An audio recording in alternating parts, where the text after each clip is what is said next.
Welcome back to Real Estate Developer Discussions with Katie Kim, the space where strategy meets legacy. I'm Katie Kim, real estate developer, educator, and believer that property isn't just land, it's leverage, it's purpose, and it's legacy. Today's conversation is one I'm genuinely been looking forward to because if you've ever found yourself navigating family dynamics, partnership transitions, or legacy conversations that can get, let's just say, spicy around the Thanksgiving dinner, you're about to meet your personal guide. Andrea Carpenter, also known as my next gen friend, is a second generation successor turned strategist who helps families and founders hand off leadership without handing over chaos.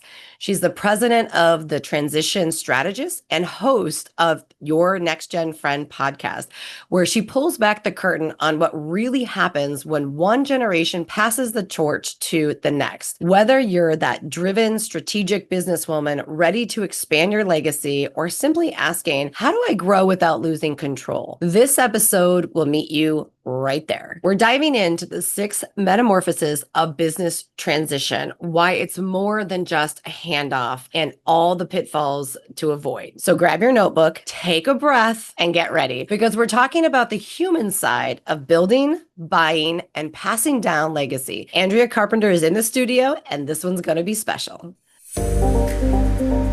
Welcome, Andrea. Thank you for joining me today. Excited to have you here. Yeah, so excited to be here. Awesome. So I know your story and a little bit about your history, but before we jump in, which I'm dying to do it, Andrea is such a wealth of knowledge, listeners, and you're going to hear it in the first 5 minutes. But I want to take a second and let you properly introduce yourself and give a little bit about your origin story to kind of set the tone for today. Awesome. Well, so glad to be here. I currently work with a firm and I'm in the process of actually doing my own internal succession and buying a firm called the Transition Strategist, where we help families and businesses think about how do I pass my business to the next generation. I've built all this up. What is next? And so there's many different micro transitions in there. What do I want personally? What's my next vision for me? What is my next vision for my family? How do we stay together? What is the next vision for the business? And so all of these are super cool, super fun things, and also tricky and difficult and just full of the people side of things. People always ask, how did you get into this? I'm like, well, I started my career in advertising and user experience design. So yeah, this is a little bit different. I actually watched my dad build and sell an enterprise. He started it when I was 2 years old. 7 days after my sister was born, my dad got laid off and he's like, well, I guess I'm going to start my own business. And he ultimately built a business that was doing over 30 million a year in revenue. And I watched him sell. And then, of course, bad timing with COVID, I watched him kind of wow, what am I doing next? What does this mean? And starting to reframe that, and now there's been some wealth event that has happened. What does this mean for me and my family? And how do we talk about this? And how do we structure this? And as someone who was newly what we call second generation wealth inheritor, navigating and thinking about all of this, I just got this strong passion and desire to help and serve the rising generation. And so sometimes that's in wealth transfers, sometimes that's in people who are actually successors inside of their family business. How do you, as a successor, match your parents' legacy and the great things that they've done before you, but also be really true to yourself? I think that's at the core what's so important to me. And I think the process of designing what the future looks like with a business owner who's getting ready or thinking about leaving an enterprise is super important. So the invitation I always like to make is, if you're kind of that first generation or that wealth creator, you're like, wow, she's an inheritor. I don't really know what I have to learn here. If you have kids or if you have family, these are the types of things that they feel and navigate. A lot of times the next generation is told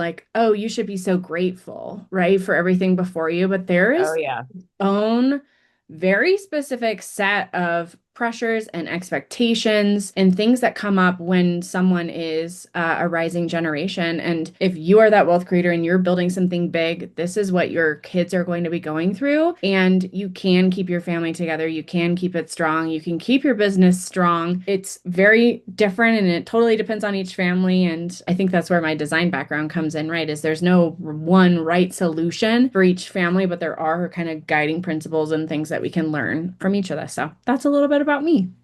I love it. And when you're talking, I think of so many events in my life that we've shared offline of being a third generation real estate developer, family member, if you will, and seeing that the company, it didn't pass to my mom. My mom actually bought out the construction part from my grandma and what that created, because there were six kids in her family, and what that created in terms of the relationships between all of them, as we talk about, like, don't mess up the Thanksgiving dinner table. And then also like us going in and looking at and evaluating buying the company and ultimately deciding not to, and to relaunching our company we already had in place, which was at the time just doing real estate and property management. And we relaunched it with a professional service division that really merged what we were passionate about in the construction company, but without all those expectations. So this is personal to me, as you know, and I also help a lot of my clients. And we've talked about, like, there's a lot of collaboration that I could, bring you in and help with my clients. And when you transition the company and or transition that real estate portfolio, and a lot of times I'm helping women business owners grow their business and then bring real estate into play in the strategy while maintaining 100% control of their company. Now, when you start to look at that on the exit side, as we're going to get into, there's a whole separate emotional process that goes through. And for me, it's all about that optionality you have, right? You could sell the business and still hold the real estate, or sell the real estate, hold the business. And you can have those levers you pull. So it's a lot more of opportunity, but it's beyond the balance sheet and the P&L. And that's where I think transitions either excel because they have, my next gen friend at the table talking them through that process, or they fall short and everybody's like unhappy, families are torn apart, like we're never seeing each other again. So I love It's 5%. It's 5% of business transitions that fail because of the legal paperwork and the financials and the CPAs or a bad tax strategy. 5%. That's nothing.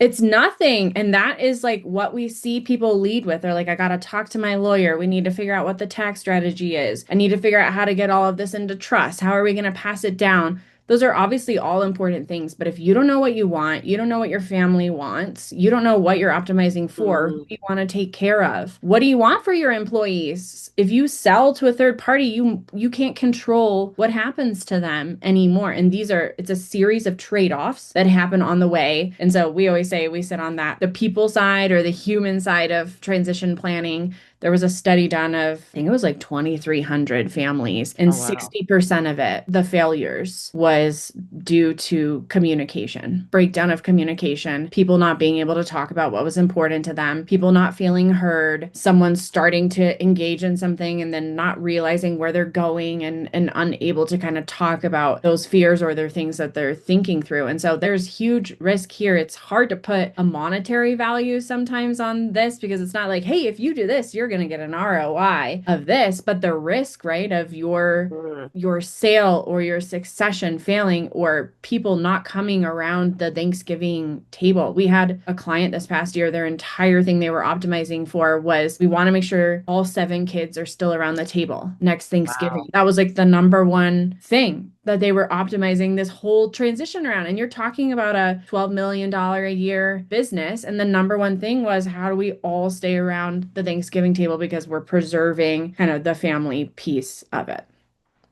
Yeah. And when you think of 7 kids, right? Everybody has a different personality. Everybody's at a different point in their life. Everybody has different interests in the business, right? I mean, it was just my sister and I, and we went into it trying to have those conversations to sort out, like, okay, how's this going to play? How's this going to play? And she is, she's been a stay-at-home mom or a domestic engineer, and that was her goal. That was her passion. And she worked in the company a little bit in high school, but not as much as I want to say I had to. I feel like I didn't have a choice when I was in high school, but She got a choice.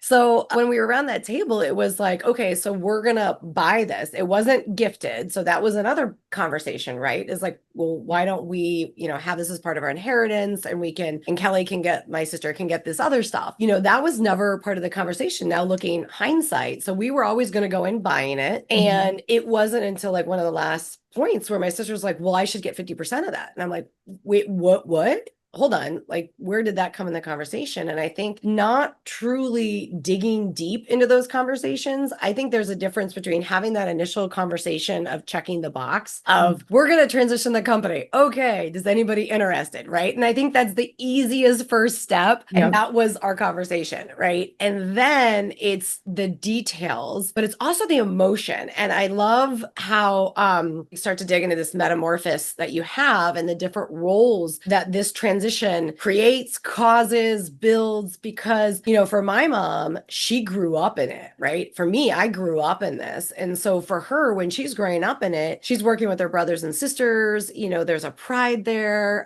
She took over the company, really running the company when my grandfather passed suddenly. And, it was during a time where there was some financial strains on the company, and she really fought to keep it alive, which takes grit. And, my grandmother's grieving a death at that point in time, right? And so there's even those emotions that came out.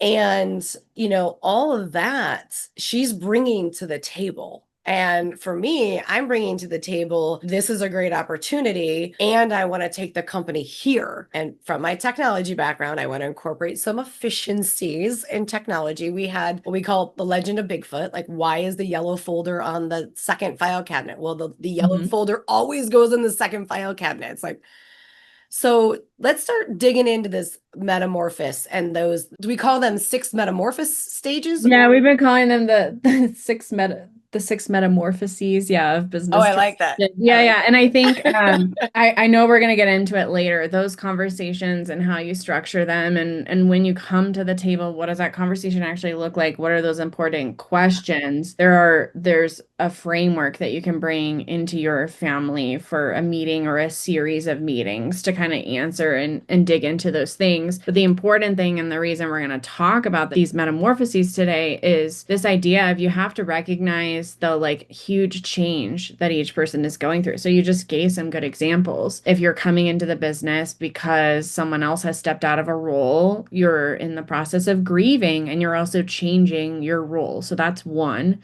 is the role changes.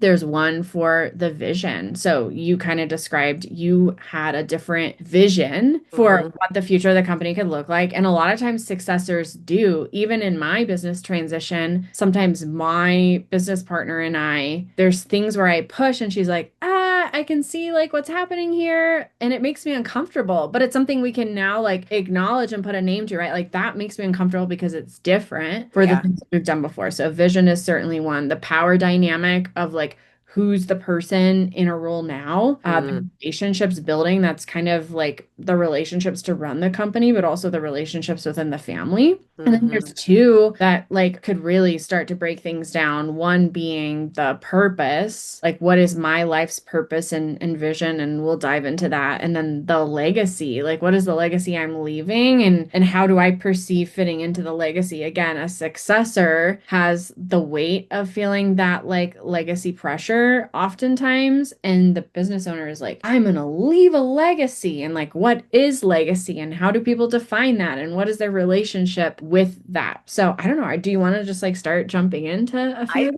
I say let's jump in. So to kind of summarize the metamorphoses is role, vision, power, relationship, purpose, and legacy. And so I 100%, I love how you're phrasing each metamorphosis as like the role. There's a successor part, and then there's a success part to that. And to have what I'm hearing is the compassion for each person in that role, in that stage. So let's dive in because this is fascinating. Perfect. And so to lay a little bit of groundwork for those watching on YouTube, you'll be able to see my screen, and I'm just going to try to describe for other people some of these visuals because I'm a huge visual learner. So I love a good visual.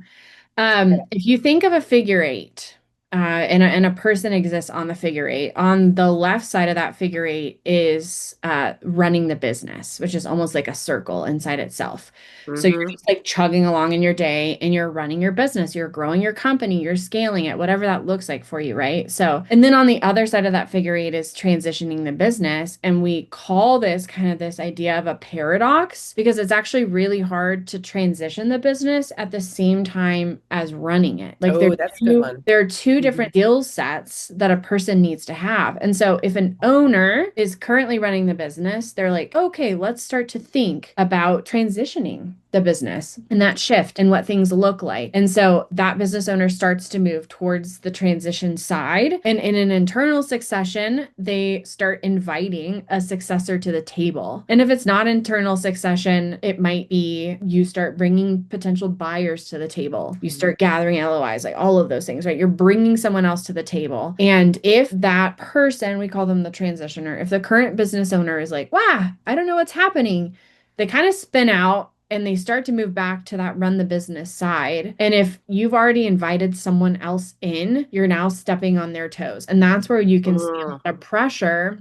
inside of a family business. It's like, well, my parents said they were going to leave 15 years ago. And I'm like, still waiting. When is this going to happen? What is this going to look like? Or I started making changes in this area and they just like keep coming in and telling me, no, you can't do that. We're not going to do it this way, whatever that looks like. And so I think it's important to kind of understand that there's like a difference between running the business and actually transitioning it and the change, right? That each one of those, that the business owner and the successor are each going to go through as they start to navigate and go through that transition. And so that's the six kind of metamorphosis. Yeah, and Andrea, when you're speaking that, I'm having, I think, like some post-traumatic stress of that. Like that exactly is something that happened in our role is that my mother gave me that title. I was running the company, but yet I felt like I kept getting things pulled from me or tackled, or sometimes we could talk about is pigeon management, where like you swoop in, you kind of crap all over everybody and you swoop out. And it wasn't intentional. And I knew that it wasn't a malicious behavior, but hearing you say that again gives me more compassion for what we were going through, where I was taking it on as like, why doesn't she trust me? Why isn't she believing in me? Why isn't she supporting me? And I was going through all those like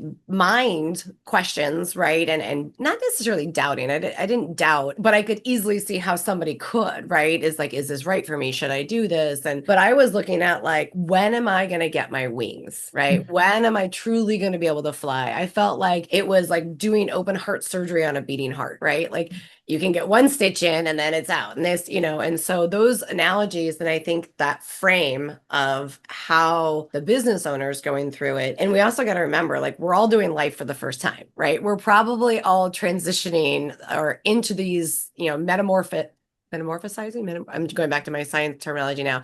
For that first time, usually, I mean, in that Mhm. side. So Yeah.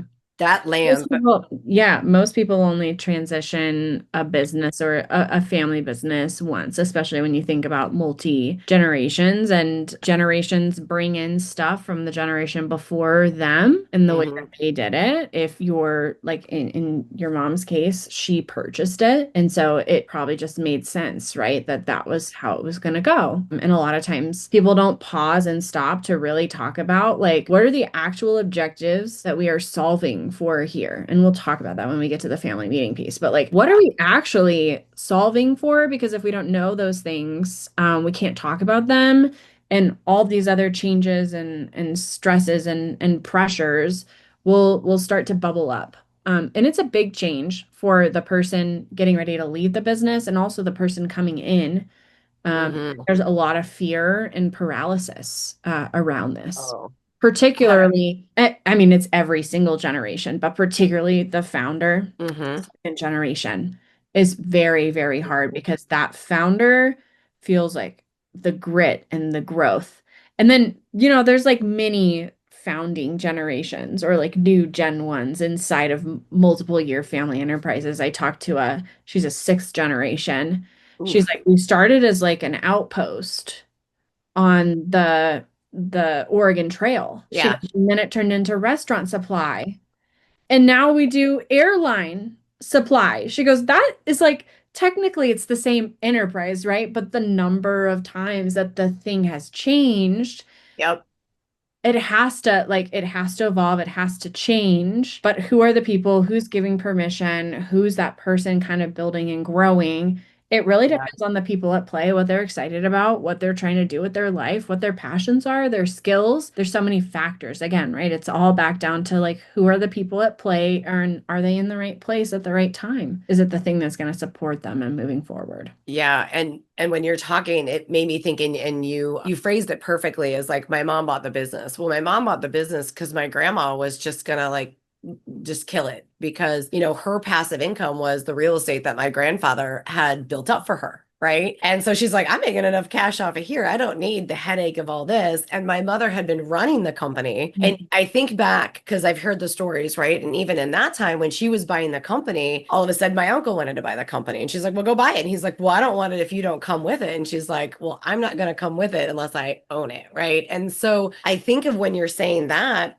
in those transitions, even in our family business, is that was a different transaction, right? And that was a little bit more transactional because my grandmother didn't want that division anymore, right? And my parents were so passionate about it because they were really building that value in that company. Mhm. And when we started to do that transition, it was more of that retirement transition, or I think about the big buzz and like marketing push right now because of the baby boomer generation. As I'm not telling you anything you don't know, but for listeners, the big thing is how are we transitioning successfully? Let me put that down, successfully transitioning these businesses that are the backbone of our country and our, economy. How are we transitioning them successfully in this time? And that's a big, you think of Cody Sanchez and like Main Street Millionaire and her process. And I feel like there's always that process of the real estate portion, the business strategy, the growth in there. And I love that you are that bridge of communication to successfully navigate that and really have that compassion on both sides of the table. And I think it's great that you've seen it from your dad, right? You've gone through that. And I think even as a family, you still go through those emotions, going through it yourself. You see all that and you bring that compassion and understanding and those questions that we have to pause and Yeah. ask ourselves when we're looking at those roles. Yeah. And it's tricky to think because stuff and landscape changes all the time too, right? We were Mm. talking to a business owner yesterday. He goes, I've grown this to like 150 million a year, big construction company in St. Louis. And he's like,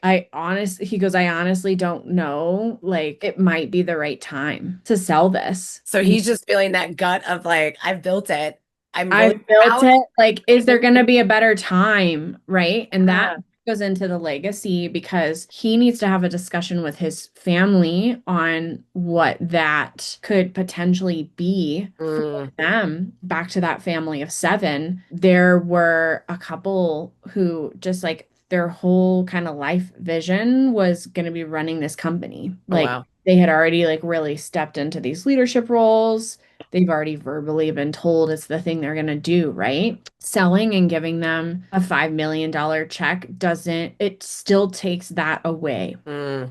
from them. And Yeah. therefore, like if the thing you're optimizing for is that the family is going to be all around the table at Thanksgiving, that's what's going to hurt those relationships more so than let's just go ahead and sell this. But in some families, people don't have the interest or there's something else they can do with the capital or we can reallocate that and it ends up being the right thing. And so that's why legacy is like a super tricky one because what is the legacy and what is important to the people you're trying to leave a legacy for and how do you define that and what was your vision originally for it? So it ties into all six of these ones we're going to talk about. So I love that. And I love when you say like, what is legacy? Because legacy is different for every single person. Is legacy watching the business continue to grow and thrive and expand and pivot?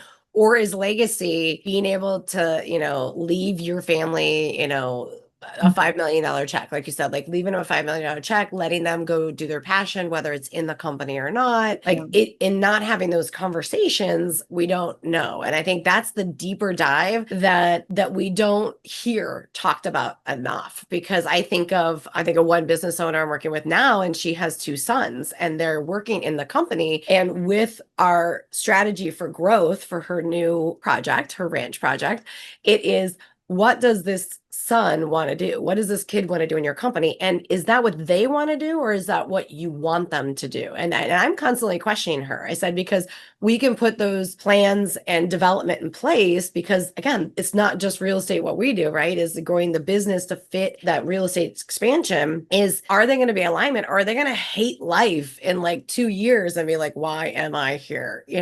This is not my dream. This is somebody else's dream, right? And that's one, I don't ever want somebody to be in that position, because we all have amazing dreams and hearts and just that tenacity to go after it. Yeah. Let's enable that. And sometimes that's legacy, right? Is cutting them off in terms of like the business, not that maybe is too a little harsh, but like is saying, this is not for you. I know this is not your passion. Please go spread your wings, right? And I got you. And it's a different way. So I love that. So then we look at like, that's the role. And we really are starting to step into then like, how do you frame that conversation of, is this for me? Is it the right time? And then once you start to look at that, like on both sides, and maybe you engage people in your company and say, do you want this, or it's outside, then what's kind of that next step? That's a really interesting question, because it's so different for each one. A lot of times the place we're starting is this question of why. What do you want? What are the objectives you're trying to achieve? And sometimes, and it's interesting, I think the person, right, in the example you gave, like, is this something that you actually want? Like, for some people, the objective is,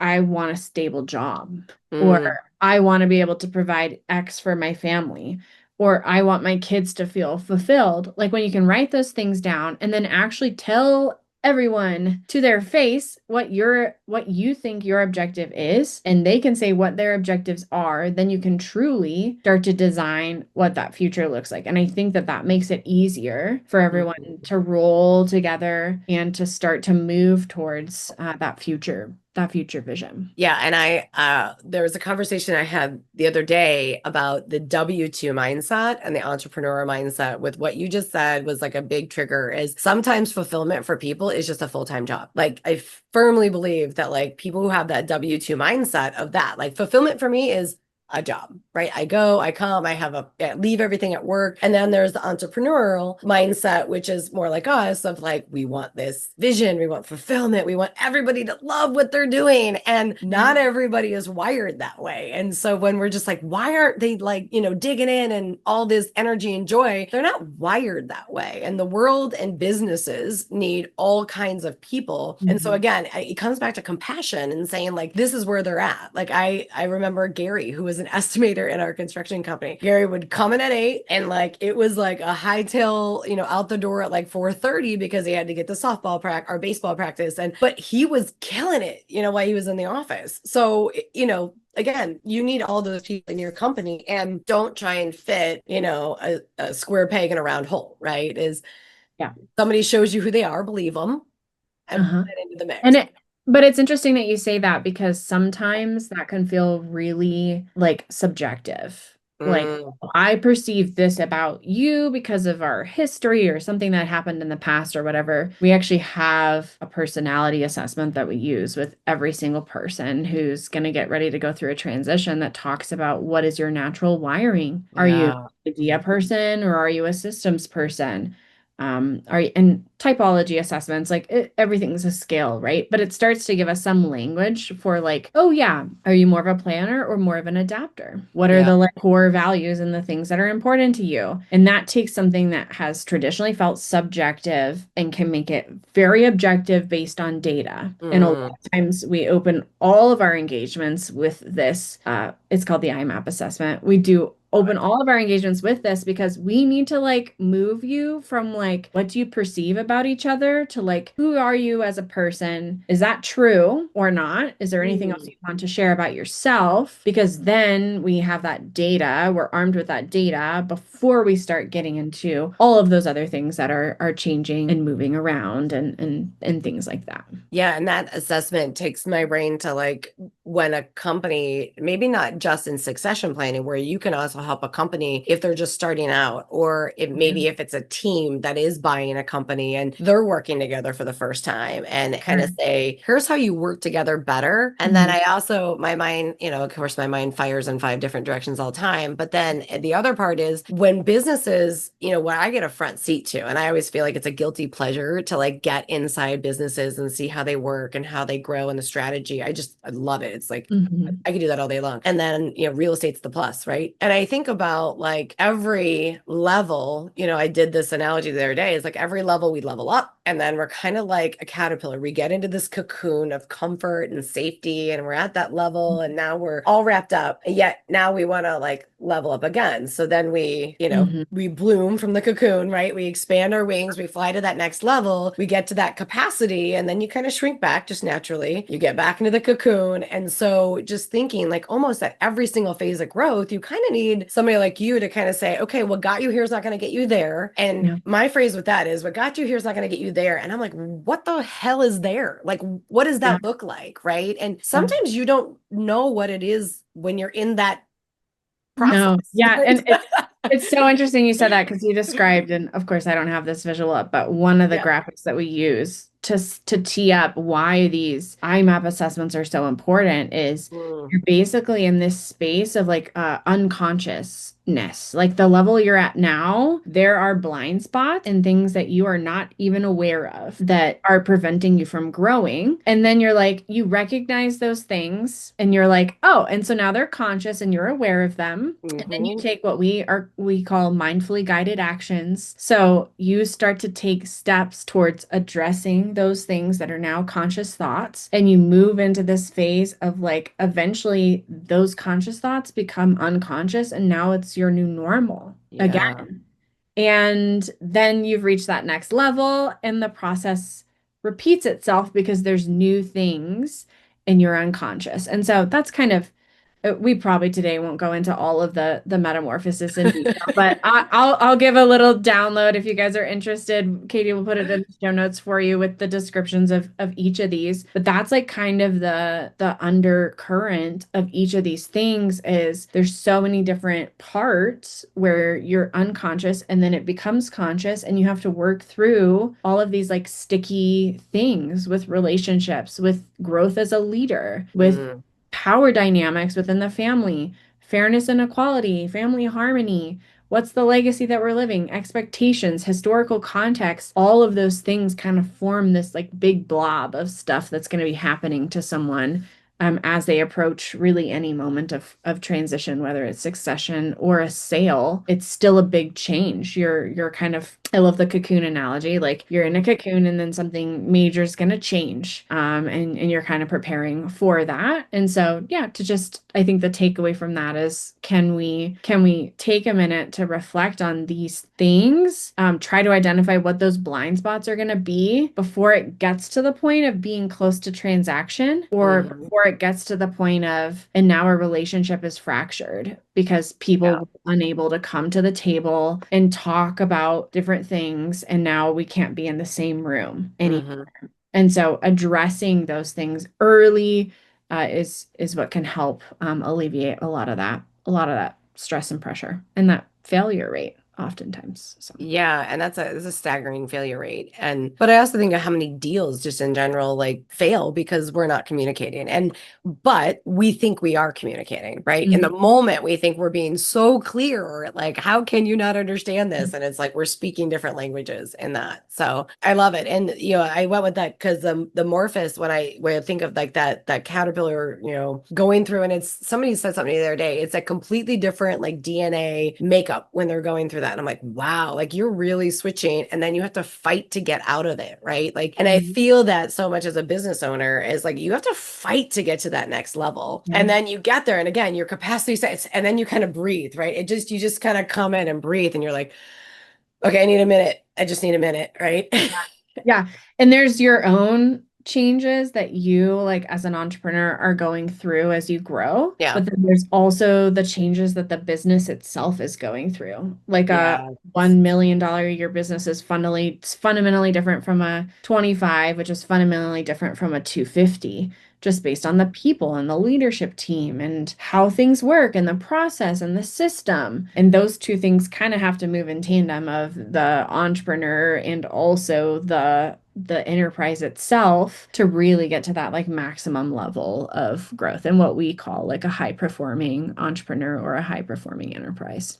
And that makes my heart so happy what you just said because you're not just guiding them through a transaction. You are guiding them through this metamorphosis. You are guiding them to make sure that when they expand their wings and get to that next level, that everybody's on the same page in terms of role, vision, power, relationships, purpose, legacy, all those six roles. And I think we could dive into each one of them like really, really deep. So one of the things I wanted to talk about today was the first family summit. So I want to bring you back for that. And listeners, I know you're like, no, no, no, don't end it, Katie, don't end it, Katie. And I know, and we're gonna, I feel like we may do more than just the family summit because I know that this is such a emotional process to go through. I've been through it, like I said, from a third party, been through it with a front seat, and I kind of have that post-traumatic stress of like buying another business, right? And I look at all the time of how do I either transition, how do I set myself up for transitioning my business to my boys or like step out of it, right? And so I love that you're also bringing that to the table of let's talk about this before you're ready to Yeah. start that succession, right? To start that discussion. So as we wrap up this episode, and we'll bring you back for that family summit because I think that's so key. Oh my gosh, I wish we would have done it. I wish we would have had you at that point in my life. And like, what are three questions? And I always go to three, but like, what are three questions that successors or somebody, looking to buy a business, right? That's again, it's really hot. Buy a business, get a partnership together. And maybe it's a separate set of three. I'm sure it is. But like, what are those questions that they should be asking themselves? Ooh,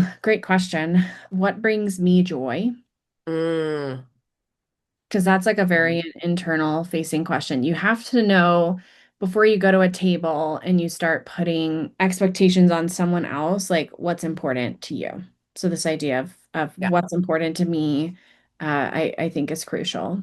I think when you think of the weight of legacy pressure and what's Mm, going forward, it's okay to like ask yourself what your perception of the legacy is in the enterprise. I'm not even related to the woman I'm buying the business from right now, but I ask myself, like, how do I view my role inside this legacy? And is it aligned with like what my ultimate why is, and some of those other things, like this enterprise is letting me fulfill my ultimate why and also allowing me to achieve the things that bring me joy. It's one of the reasons I decided mm, and landed on this structure, and I was okay with doing that. But there was a lot of like going around and around and around and like, what do I actually want? Is it the right thing? And so having that like strong conviction in it is really important. And thinking about the legacy, it's a little bit, especially if it's family, mhm, and deciding, am I going to step in? Am I going to step out?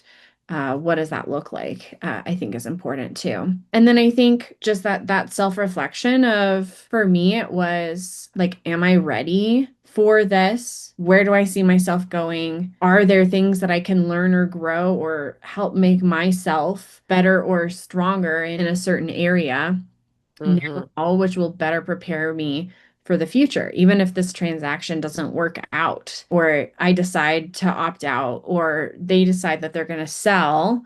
Like, what are those gifts or the things that I'm going to take away? Like, what gifts am I getting from this? I think is a great question too, because that can put you more in a frame of gratitude before you get mm. into some of the friction of some of the other pieces. So for me, those are probably a couple of big ones.